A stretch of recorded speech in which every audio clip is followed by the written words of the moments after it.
Hello, Duke fans, and welcome to episode 463 of the Duke Basketball Report podcast. It is Tuesday, November 29th, 2022. Christmas shopping, I suppose, begins this week, although we don't really participate in that, at least the subset of the group that are here, because I am your host, Sam Klein. I'm only joined by Jason Evans, and we are both Jewish. Donald Wine is not here because we are recording about an hour before USA plays Iran in its third World Cup group stage match. So we are recording this, and then the match will happen, and then we'll put this thing up, and then whatever feelings you are processing about that will not relate to the feelings that you're processing about the Duke-Purdue game. Jason, hi. Sorry, I had just too much to share. Yeah, so a couple things. First of all, you said this is 463. I wish we could skip to 464. It is never fun doing a podcast after a Duke loss.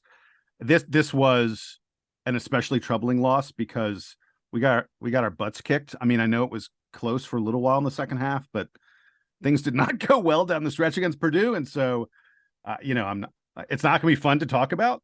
And then the other thing is, you talked about the U.S.-Iran. Here's how important that match is.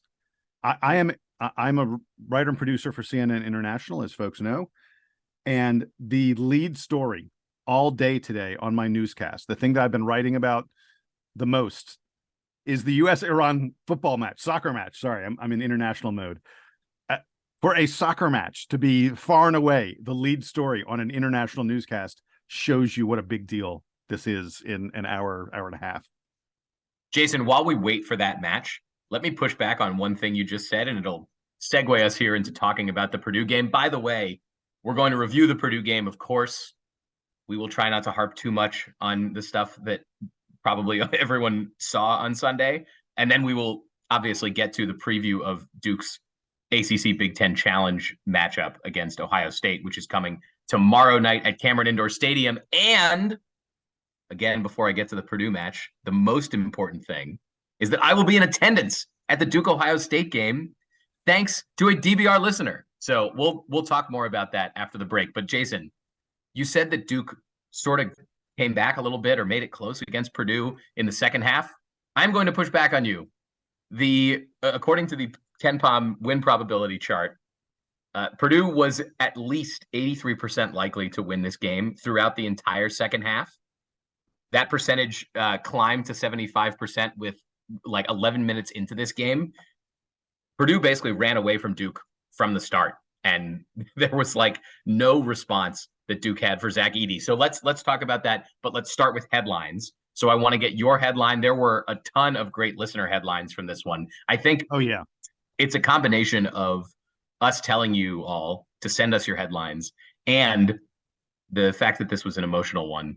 People really we were getting headlines. I was watching this in my inbox. We were getting headlines before the game was over, like 3-4 minutes left in the game. We were starting to get headlines. I don't like this mentality from the listeners. I think you all need to go back and watch Gone in 54 Seconds a few more times before you start sending us, headlines with 4 minutes left in the game. But we understand. Well, and we got one play of the game that I wanted to mention. A play of the game nominee from Chris Berry. Chris Berry wrote to us and he said, "My play of the game was me turning the TV off with 8 minutes to go." Yeah, I like that one. So, Jason, give me your headline. I'll give you mine, and then I want to shout out a few of the listener headlines as well. Okay, cool. My headline, and a lot of people played off of this. My headline is Duke fails to scale Mount Edey. That dude is a mountain. He is huge. I want to point out something. Derek Lively is 7'1", and he looked tiny. Like Ryan Young is a legit college center. Ryan Young is a good college center. A big college center. He's yes. These guys looked so small next to Zach Edey. It was terrifying. This is the same conversation we had over the summer when we were watching the Victor Wembanyama highlights, and then there were the pictures, the pictures of him with Rudy Gobert. It's like, that Rudy Gobert is like 7'2", right? So, Zach Edey is enormous. I merely had Purdue. I was feeling like Homer Simpson this morning. So that's my very simple headline. I wanted to read one from listener Jared Strauss. I don't know if Jason, if you were going to pull this one out. Yes, I pulled out three that I like. Jared's was one of them. Go for it. So Jared's was Boilermakers tall boy leaves Duke without a shot. Apologies to the There are teetotalers, three. but There are three separate alcohol references in there. I really love it. Well done. Well yeah, done, Jared. fantastic. Which ones did you like, Jason? The other ones I liked. Lee Maxson came in with steam from Boilermakers makes Duke's freshman evaporate. Ooh, Pretty good. And then Clinton Weaver, who writes to us quite often, said Zack Attack dooms Duke, which I just anytime you can go Zack Attack. yeah, that was a good one too. All right, so do you want to start with good? Give me and I am almost sure that I know we have not pre-coordinated this. I am almost sure that I know what your highlight is from this game for Duke. Not in the like highlight play, but in the standout performance in this game from Duke. I mean, well, it has to be Tyrese Proctor, Certainly, of course. But let me start with Tyrese Proctor because he showed a really superior mid-range game. He also led the team in assists in addition to scoring a lot of points. He had just one turnover, 7 of 9 on his 2-point shots, and that's what I was talking about with that mid-range game. Almost all of those 2-point baskets, the 7 of 9 he shot from 2, were short to medium range jumpers that came from him sort of probing the defense, probing the lane. And this is the Tyrese Proctor that NBA scouts have been raving about and who NBA scouts see as a likely first round draft pick next year. We really need him to be more consistent because goodness knows you and I've had games even very, very recently where we talked about how poor Tyrese Proctor played. And there's been a lot of talk, is it time for Jalen Blakes even to move into the starting lineup ahead of Tyrese Proctor? When you see a game like this, you see why Tyrese Proctor is in the starting lineup, why he is playing big minutes for Duke, and why he has such a bright future. I just want to see it a little more consistently. But I loved that Tyrese Proctor was looking for his shot. He was hunting that mid-range pull-up that's sort of similar to his step-back shot that I've talked about so much, where he sort of jumps backwards on it, so he creates extra space for himself. He looked great, especially early in the game. I thought Tyrese Proctor, looked really, really good. He is really one of the very, very few players on the team that had even a moderately decent game, even though he was very poor from 3-point range, just like everyone on the team was. and we've talked so much about how well the bench has supported in Proctor's lack of production so far this season. Jalen Blakes and Jacob Grandison combine to score 0 points in this game, and were not the sort of effective game changers that they have been, replacing Proctor and some of the other wings at points during the season. Where look, we've said that like one of the best things has been that you can bring those guys off the bench, and I was speculating on the last show about is Jalen Blakes going to be in the starting lineup? I don't.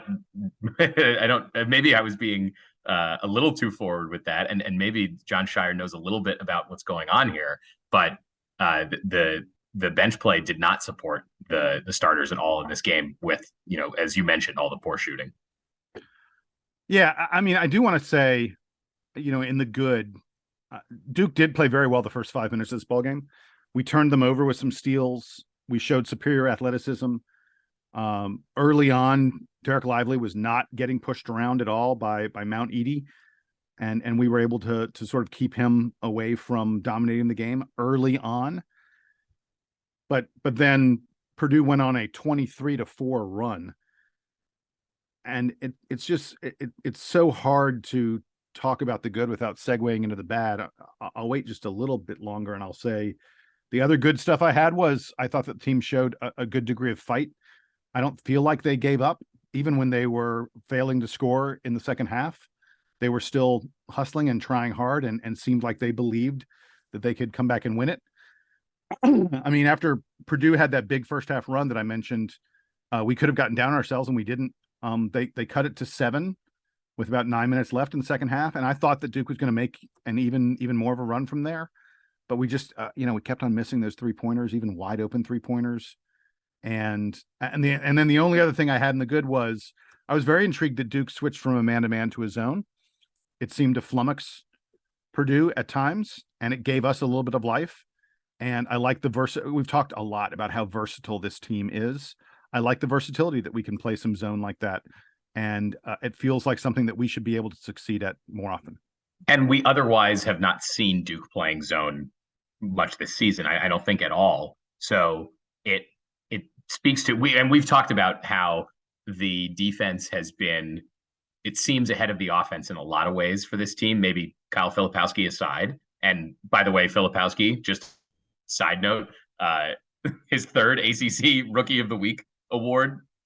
So he's perfect so far in winning the ACC Rookie of the Week award, and has a very pedestrian, like 14 points in this game, and so we have to give Kyle Filipowski continued credit. It's becoming a ho hum thing that he's scoring a lot of buckets, and is, even in this game he's like not super efficient, but he's efficient enough that he's not one of the guys that we're calling out. Going back though to the defense, we've said that the defense is farther along, I think, than the offense this season. And if Duke is now able to add new defensive wrinkles, and if John Shire is comfortable installing new defenses and new defensive schemes with this team, with a lot of youth and a lot of new players, that speaks really highly, at least, to the team's ability to play together and their maturity, despite the offensive struggles. Right? Duke is not going to go 2 for 19 from 3 in every game this season. This is hopefully an aberration, and so things could. I think things can get a lot better from this game. Duke hits a few more threes, and at least maybe Duke still loses, but it doesn't look as lopsided as it does here. Well, can we segue into the bad now? I think that, sure. I mean, yeah. So the 3-point shooting has to be a big concern. There's no easy way to say it. Duke is downright bad on offense and bad from 3 when we have been outside away from Cameron Indoor Stadium. We have now played 4 games not in Cameron. I'm going to give you our 3-point stats from those 4 games. Get ready for it. These are not pretty numbers. Against Kansas, 3 of 21. Oregon State, 5 of 29. Xavier was good, 5 of 11. That's really good. And then Purdue, 2 of 19. But if you combine all those together, you get, away from home, Duke is 15 of 80. 15 of 80, Sam, on 3-pointers away from home. That is 18.75%. My friend, that sucks. You cannot win basketball games against decent opponents shooting 18.75% on 3-pointers. You just can't. I don't know why this reminded me of this in this moment, because we've certainly talked about bad 3-point shooting before, and my mind wandered to the historical accusation that Cameron has soft rims, which has helped Duke's 3-point shooting in the past. It's so silly. I mean, because the opponent would have it too. Because the opponent gets the same benefit. They don't change out the rims that each have. So then here's the thing that I came to. For folks who went to Duke, there is I don't know if he's still working there. If he is, and I know there are folks in the pro shop that listen to this show. So email us, dbrpodcast@gmail.com. If Tim Miller is still coaching Duke undergrads in golf class at the Washington Duke Inn, where I took golf class for 1 semester, and Duke quarterback Sean Renfrey was my partner in that class, which was extremely fun. Pretty cool. That was fun. Tim Miller, his most famous golf practice trick is that he would dig small holes for putting practice. So you had to practice getting the ball directly in the hole and not hitting the sides of the hole. So I assume he didn't invent this. I assume that this is something that real golfers are doing all the time, but he would refer to that as Little Larry. And I propose that Duke needs to install some Little Larry rims to get the 3-point shooting sort of in line, get some Little Larrys up in the K Center, and maybe they'll figure it out. Maybe they'll get better. Maybe the rims are just the wrong size to practice on. I thought it would be impossible for us to shoot worse than we did against Oregon State from 3, and I was wrong. I mean, that was the difference in the game. Let's be clear. I mean, Roach, Proctor, Mitchell, Whitehead, Grandison, and Blakes. Those are our perimeter players. Those are the guys playing on the outside. Those guys combined to shoot 0 of 13. And 0 of 13. And a lot of them were wide open. A lot It's of them, bad. you know, yeah. It's bad. They were, so let's agree that yeah. if Duke has a great shooting night against Ohio State tomorrow, we are not going to overreact. Yes. And we are going to wait until the game next Tuesday at Madison Square Garden against Iowa. NBA rims, they're not changing those out.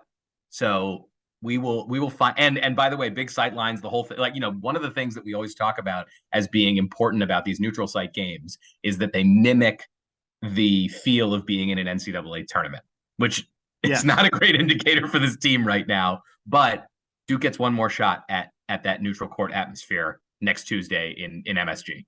And last thing I want to mention on the shooting, it's easy to go, oh, we didn't shoot well from three, but they dominated us in a lot of other phases of the game. You know what the reality is? That's not entirely true. Like, the difference in this game was at the 3-point line. Purdue hit close to 40%, Duke hit 10%. On 2-point shots, Sam, on 2-pointers, Duke was 19 of 39, Purdue was 19 of 40. We're basically the same team shooting from two. They had a couple more free throws than we did, but very, very similar profiles in terms of shooting statistics for these two teams, except for that 3-point line. The 3-point line was the difference in the game. And this team we must find additional scoring options, especially if the threes aren't falling. And I have to believe that Dariq Whitehead is going to be that. I saw him play in high school. I saw him play in all-star games. I know that this guy can be a hugely impactful scorer upon a game. He's just too good to continue to struggle the way he's struggling. But man, that injury rust is it's just taking forever to come off for him. And I feel like this is going to be a different team when he gets back. I liked that he got into the lane a little bit better in this game. He wasn't just settling for the long jumpers that drive me crazy a little bit, even though he's quite good at them. But you hate that, don't you? Yeah. It's so annoying when they're good at it. One of our emailers, Jonathan Bowe, sent us an email about Whitehead and Lively that I wanted to share with the rest of the listeners, because I think it's really prescient. He said December 10th to 21st. I'm sorry, to 31st. The 21-day period from December 10th to December 31st, where Duke has only one game, is a hugely, hugely important part of the season for this team. We have to develop new habits. We have to figure out how to play with Dariq Whitehead and Derek Lively. They have to figure out their roles. And that right now we're trying to learn on the fly from game to game. And that's not the way good teams are formed. And Jonathan is dead right about that. That's a big, big time period for this team to turn what is thus far a somewhat shaky season into what I still think can be a great one. And I certainly hope that Jonathan has the right point there. I have been sort of thinking about how it, especially for Lively, whose injury I thought was going to be less severe than Whitehead's. I think the assumption on Whitehead is that he was going to be out for a while at the beginning of the season, and then even when he came back, it was going to be slow going.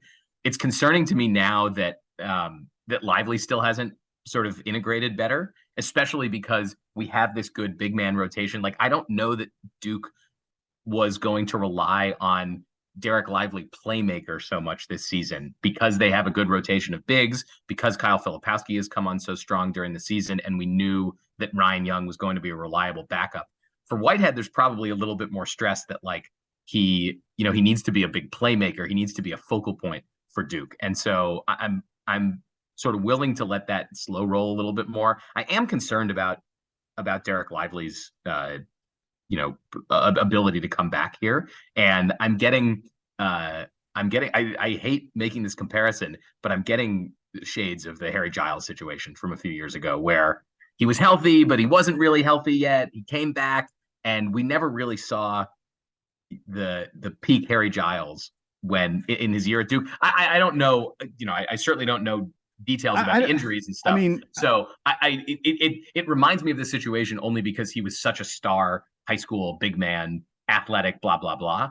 I don't know if it's going to turn out like that. And maybe it'll happen this week. Maybe we'll come back from the long extended Christmas plus exams period, and all of a sudden Lively and Whitehead will be back in shape and better integrated. Maybe I just have to give it time.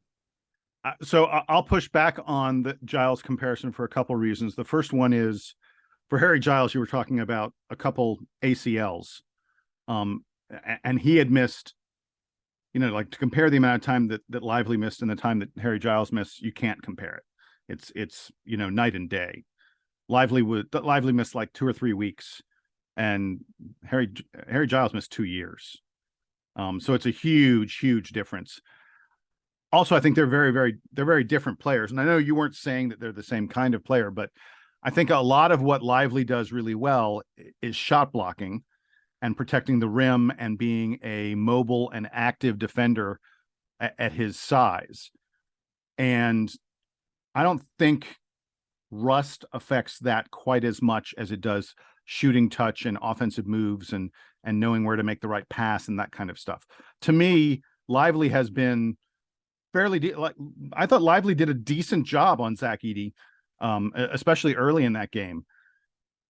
So to me, it's not been his defense. The thing that troubles me about Lively is that I'm not seeing any semblance of much offense. Although he did step out and take some 3-pointers in this game, and we've heard that that's something that he's capable of doing.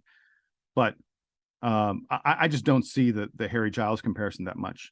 Hey Sam, if I can, really quick, I got a couple advanced stats that I want to go through just very quickly before we wrap up the bad here.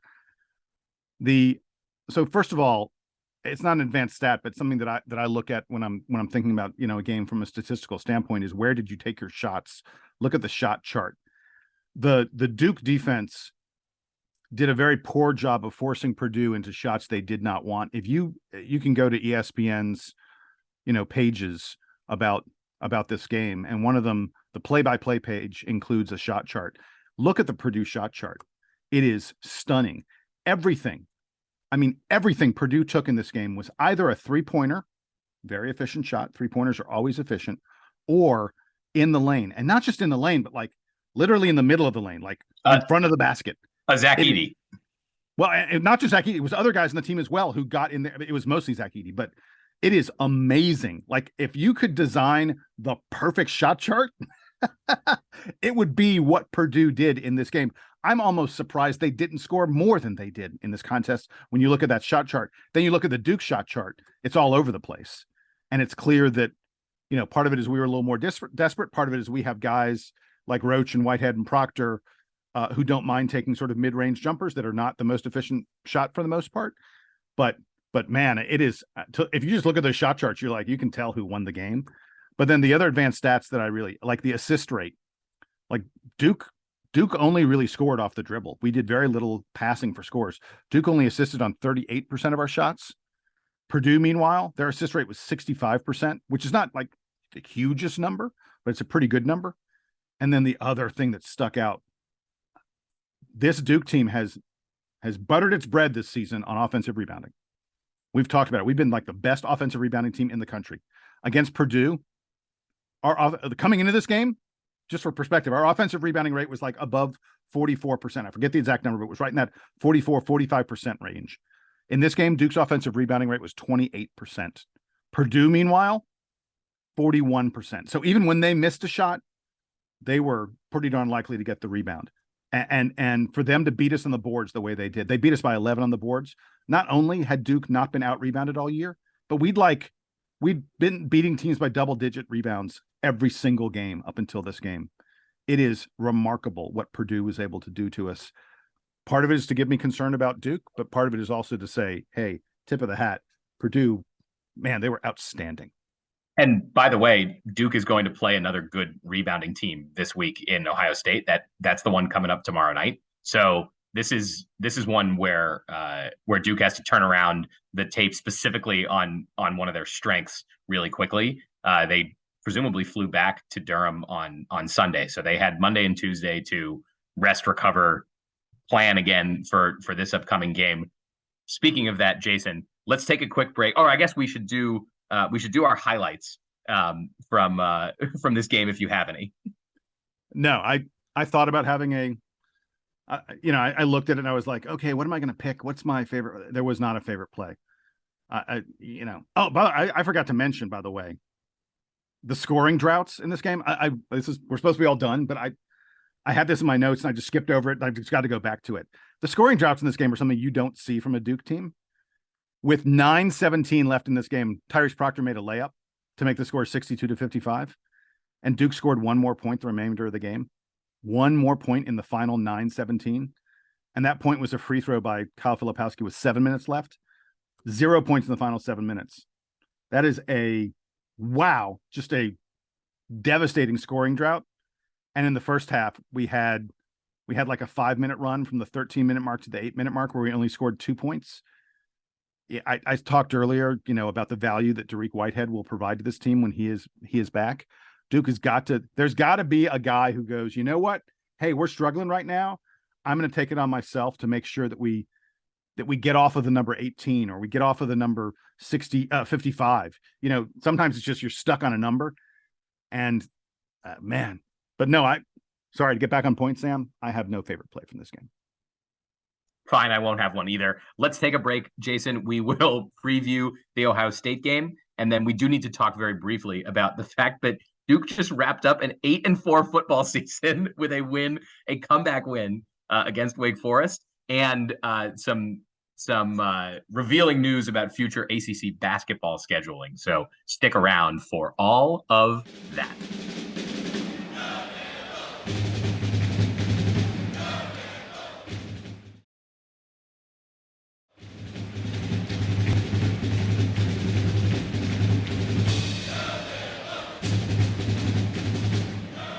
We are back. Jason, we mentioned before the break that Duke is hosting Ohio State in Cameron this week.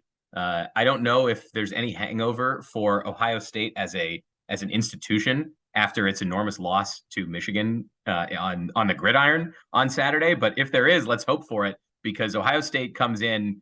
They are ranked 19th in KenPom. KenPom basically thinks that this is a toss-up, other than the fact that the game is in Cameron. Duke is a 3-point favorite according to Ken Pomeroy, but I think you can chalk most of that up to the soft rims, so to say. So, Jason, give me sort of first a quick overview on Ohio State, on Chris Holtmann's team, and then we'll get into some of the more advanced analytics and the key players for the Buckeyes.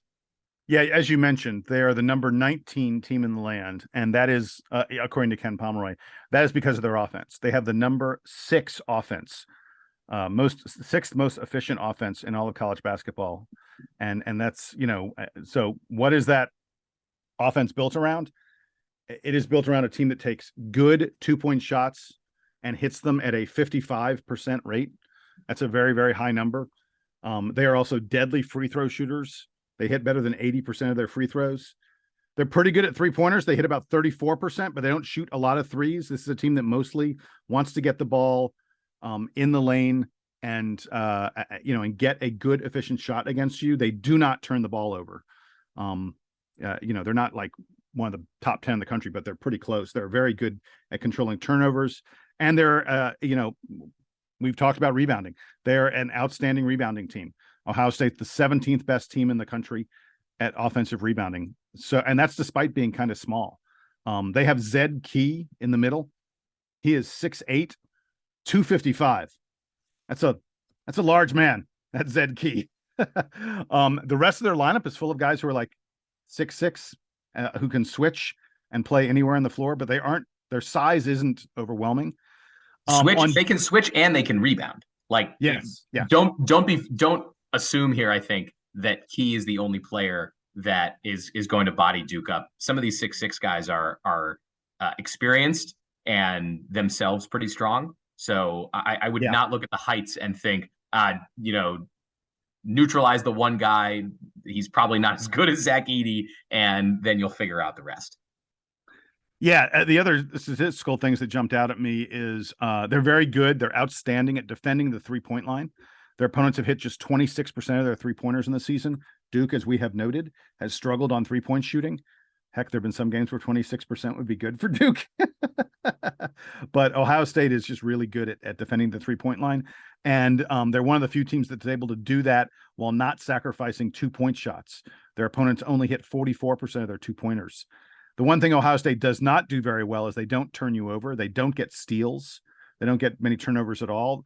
Their game is to get you to miss a contested shot and then grab the rebound. Their game is not really to turn you over and rush the other direction. They're a team that just a few days ago lost to San Diego State, and you would have thought, oh, maybe this Ohio State team isn't. I mean, San Diego State's good, but they're not like amazing. But then they're now ranked 18th in KenPom. San Diego State's 18th, or at least they were when Ohio State played them. Yeah. I mean, they're good. So they're good. Yeah. Oh, so Ohio State lost that game and then turned around. Sorry, they are 18th now. They're 18th now in KenPom. So, but your point is well met that it's not, they're not Houston. They're not Kentucky. Exactly. Yeah. So, but anyway, the point I was going to make was after losing that game to San Diego State, Ohio State turned around and beat Cincinnati by 30 or almost 30. And then they took out Texas Tech by 7. Texas Tech is good. We know that Texas Tech is a quality program, and Ohio State took them out. This is going to be a difficult opponent for the Blue Devils. This Ohio State team is impressive. And you mentioned Zed Key, who, as you said, is the big man for Ohio State. One other guy who gets a ton of it's not really minutes. They play a fairly deep bench of guys who are playing between like 12 and 26 minutes or so. They have 9 of those guys, but one of the guys who gets a lot of the touches for them is Justice Suing, who's one of these. I mentioned that there are a few of these guys that are bigger. Bryce Sensabaugh is another sort of wide body, but he's only 6'6". He comes in, he's a freshman, and he comes in 6'6", 235. Justice Suing is a 210 pound 6'6" senior who I believe he transferred into Ohio State. This is his 5th year, and he will muscle Duke. As much as Key is like the main guy rebounding the ball, Justice Suing can also pull down his fair share of offensive rebounds. Sensabaugh is a pretty good defensive rebounder. So look for those guys to be getting a lot of touches, and for Duke to be trying to stop the offense that runs through not big men per se, but bigger guys. Their starting point guard doesn't get as many of the touches. He's more of a facilitator. You mentioned Suing transferred from Cal, but he's been at Ohio State now for 3 years. Right. And this is an Ohio State team that, sort of interesting when you look at like who's getting minutes and the such.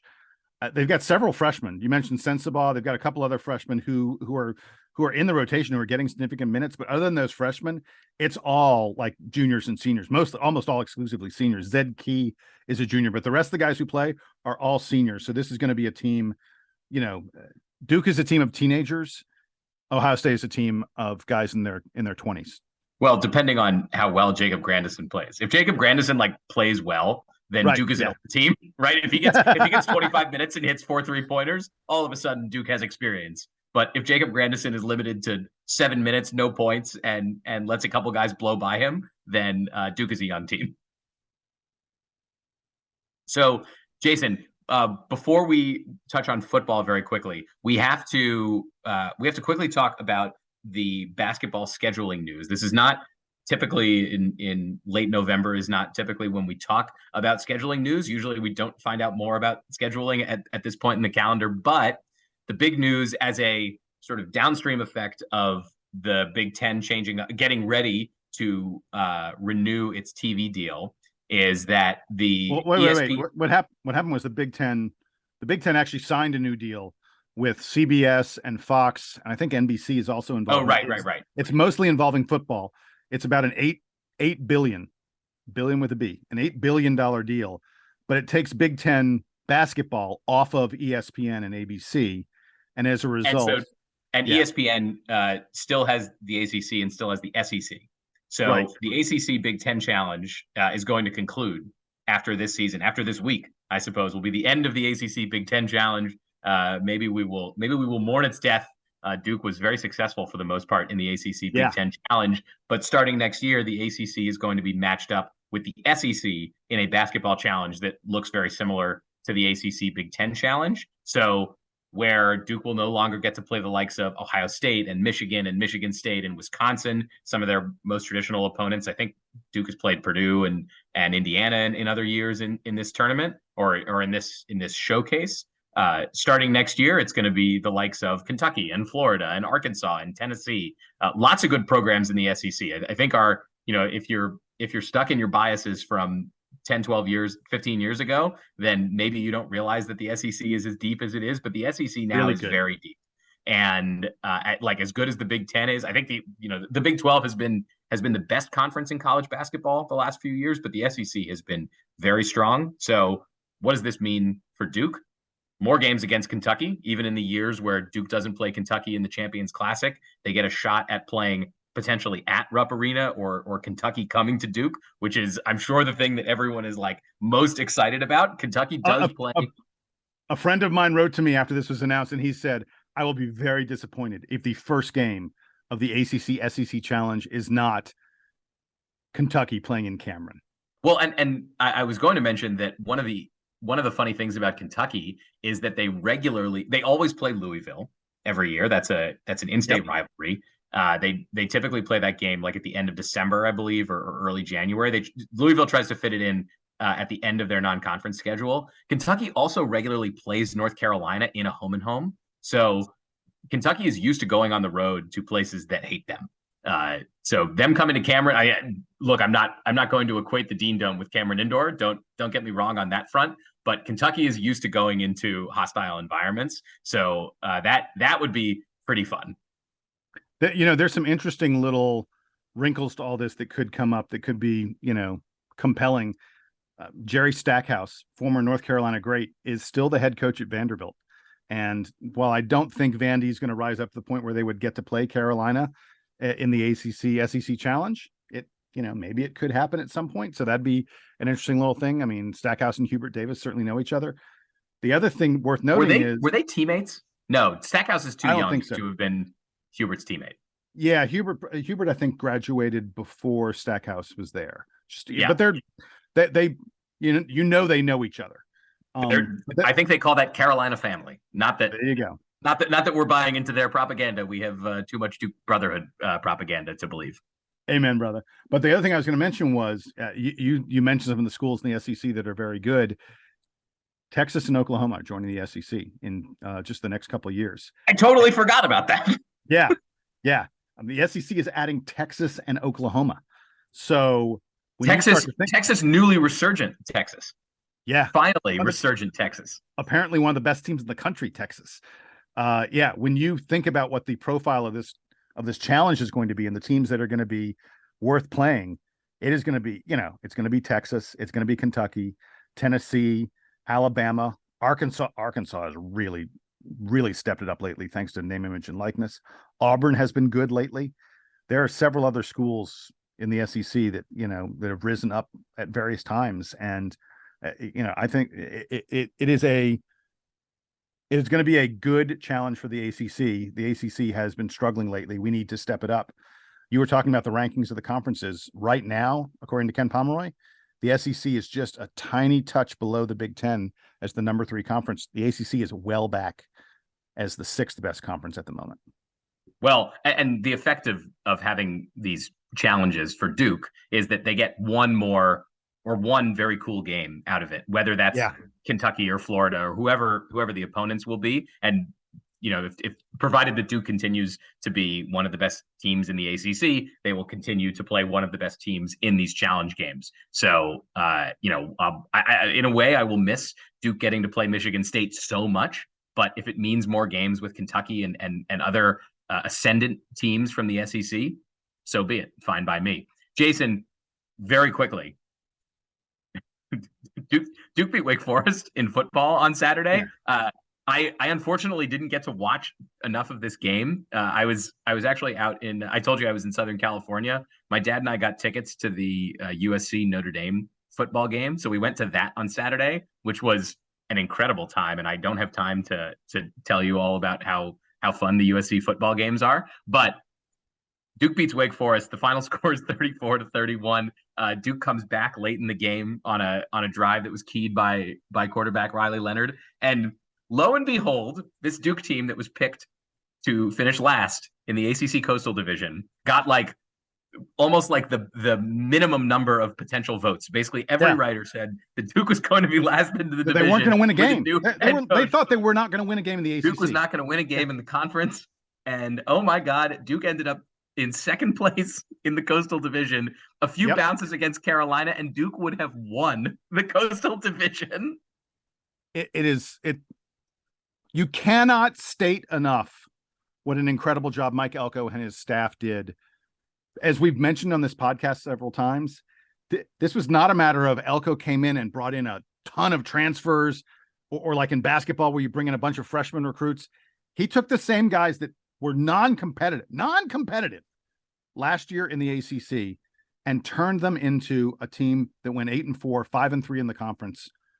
And so many close, exciting games. Look, Duke was on the wrong end of a lot of these close, exciting games, but this Wake Forest game was not one. You know, you were talking earlier about Ken Pomeroy has his little chart of the win probabilities.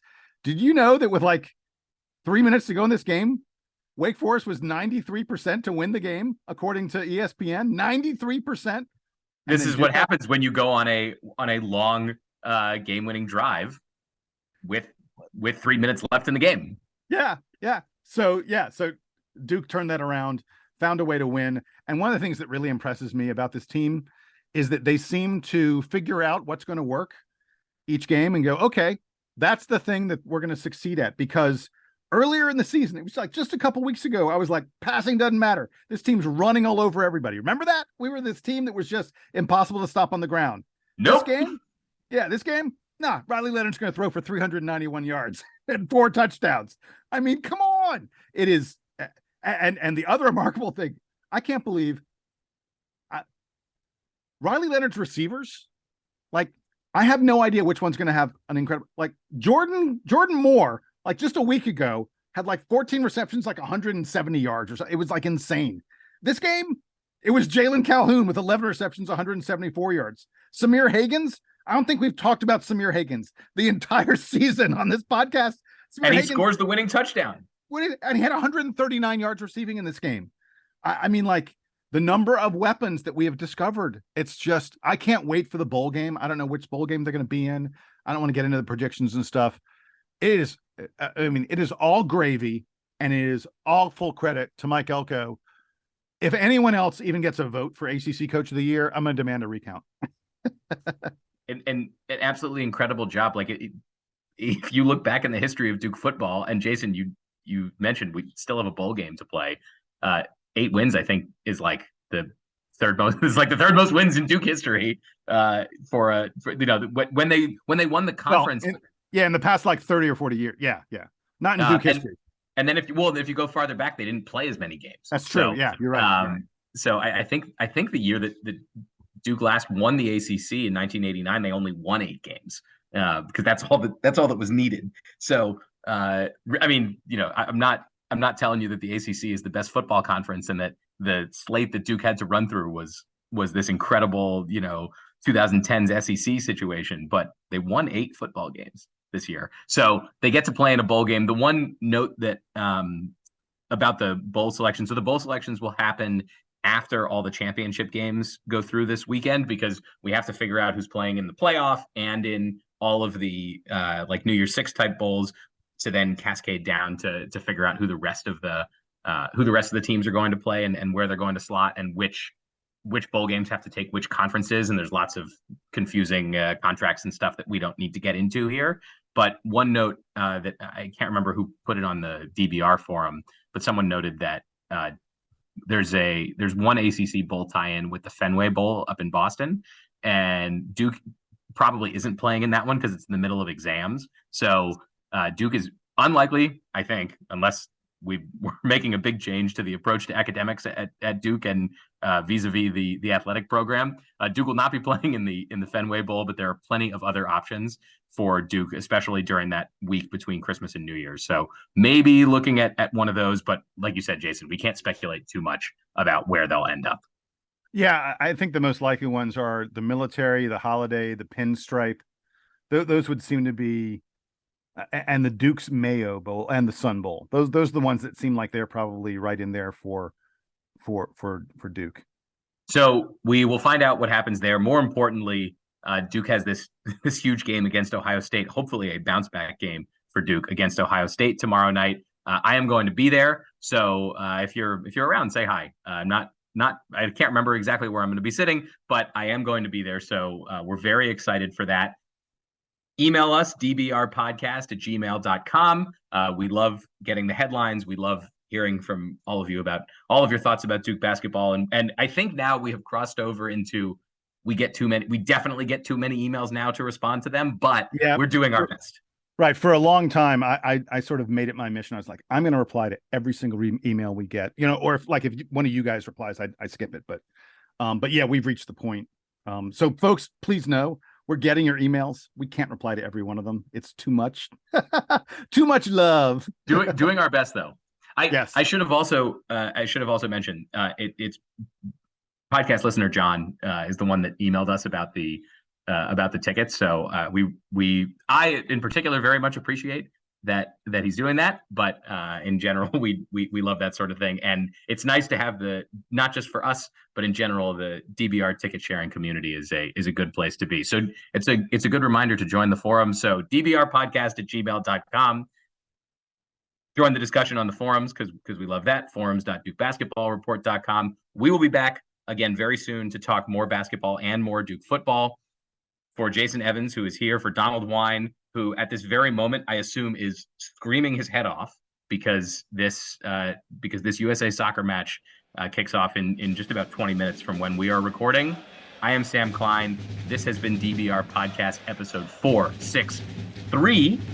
Duke Band, take us home.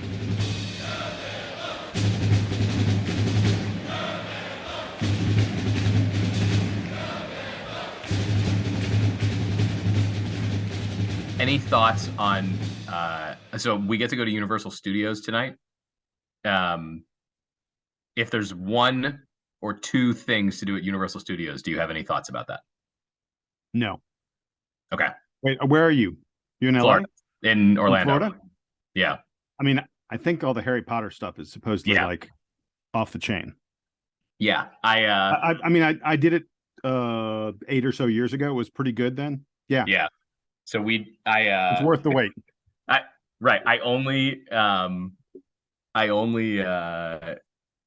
So we only get to be there tonight for like 3 hours.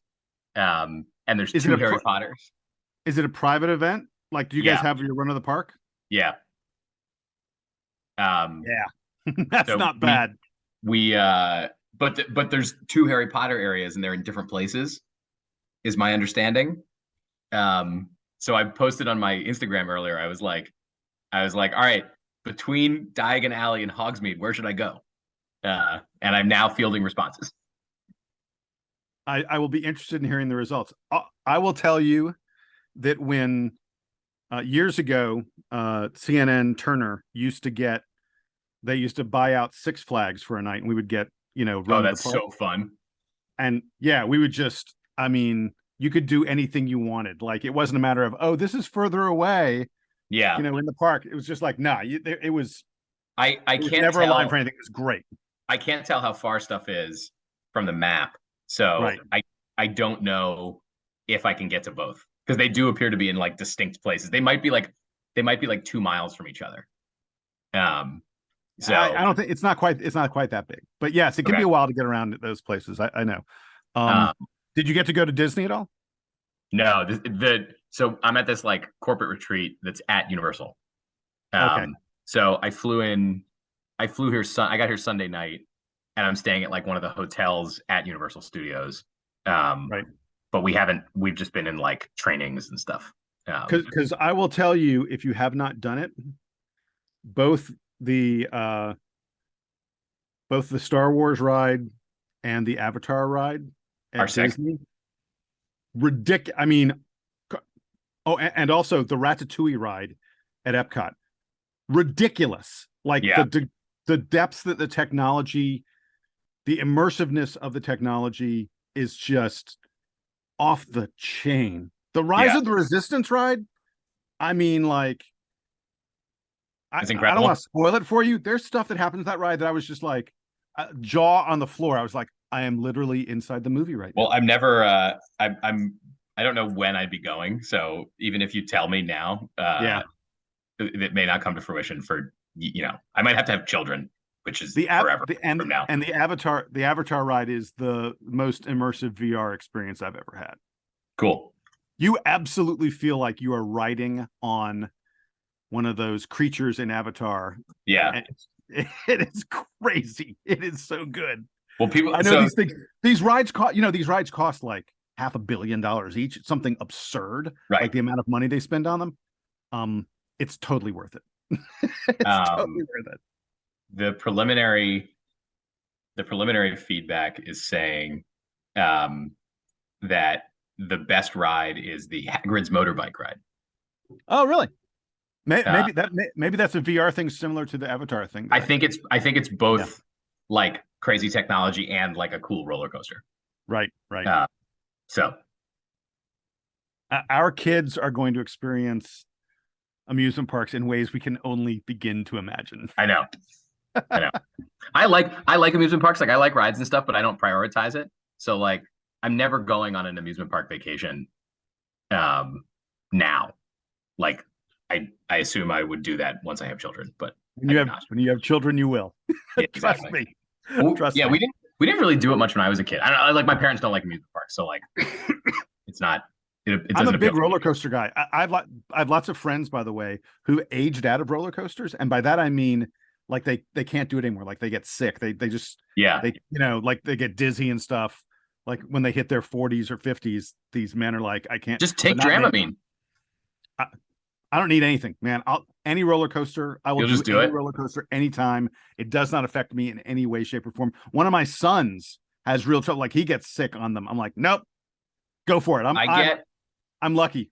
I have a cast iron. I get like a headache, but I know it's going to happen. And I'm just like, all right, like don't eat a lot right before I get on a roller coaster. Like just do it, deal with the headache and move on.